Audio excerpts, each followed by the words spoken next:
My grandfather fought the Japanese here in World War II and never left. Married a local girl. My father was native born and a sergeant major, so I'm second generation military. And from the time I was 10, I wanted to follow in their footsteps. I wanted to be a soldier and protect and defend this country against all enemies. I did my job, did what I was told, always followed orders. Until the day they gave me an order I couldn't follow. You see, it's hard to describe how it feels when everything you believe in turns out to be a lie. When the people you trusted, let the ones you love, die. And none of my commanders were born here. None of them knew the land and the people who lived here. None of them had to sacrifice anything. So they made others sacrifice what was dearest to them. I still can't believe I was the only one to say no, but I was the only one. I was accused of desertion and treason, and for that I was to spend the rest of my life in prison, simply for helping those I'd sworn to protect. Well, now I know who the real enemy is. And this fight is not over. I swore an oath. And as far as I'm concerned, John Morgan is still a soldier.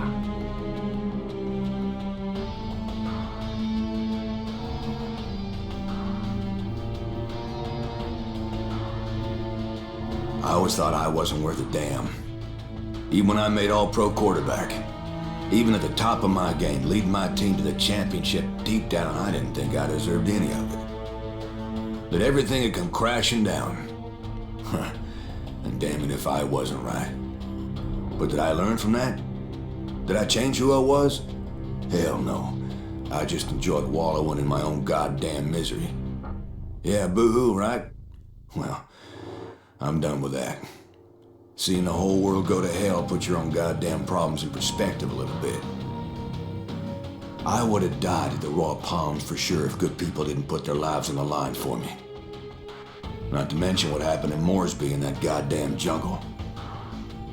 I've seen some sick and horrible things, brother. But I've also seen people sacrifice everything for some poor soul they hardly know.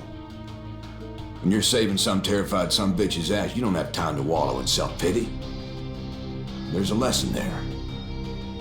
Shit, I'm not exactly sure what it is. I'm not that fucking smart.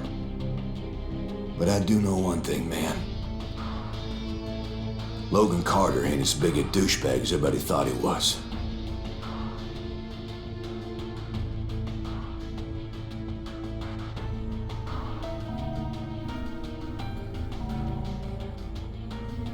If someone has money, if they have power, they can pretend to be as pious as hell, and no one will ever suspect how evil they are.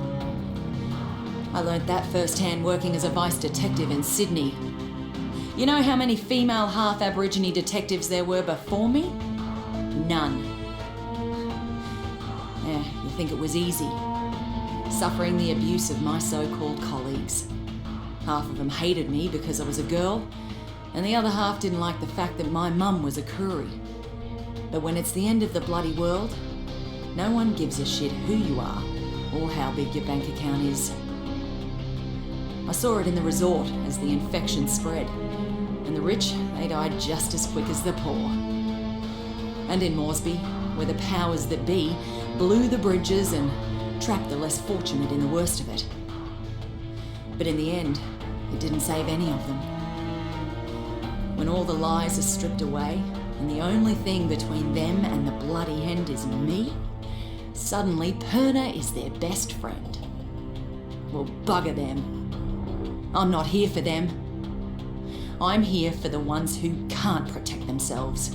Anyone who lives in fear. I will protect them, and I will die for them. Because I was one of them.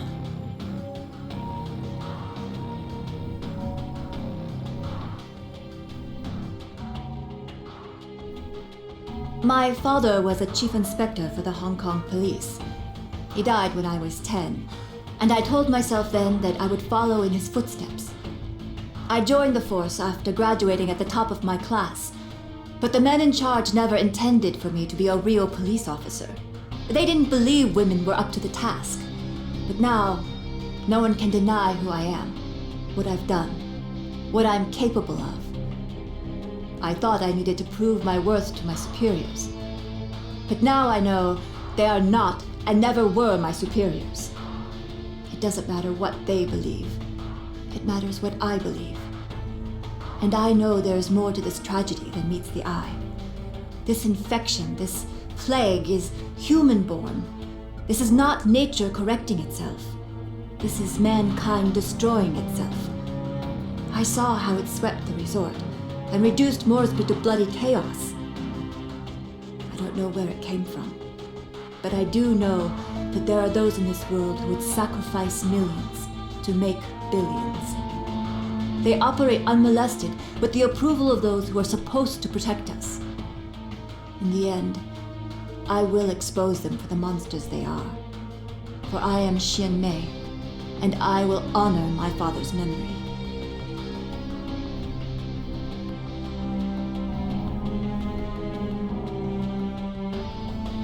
When I was growing up in New Orleans, all I ever wanted to do was rap.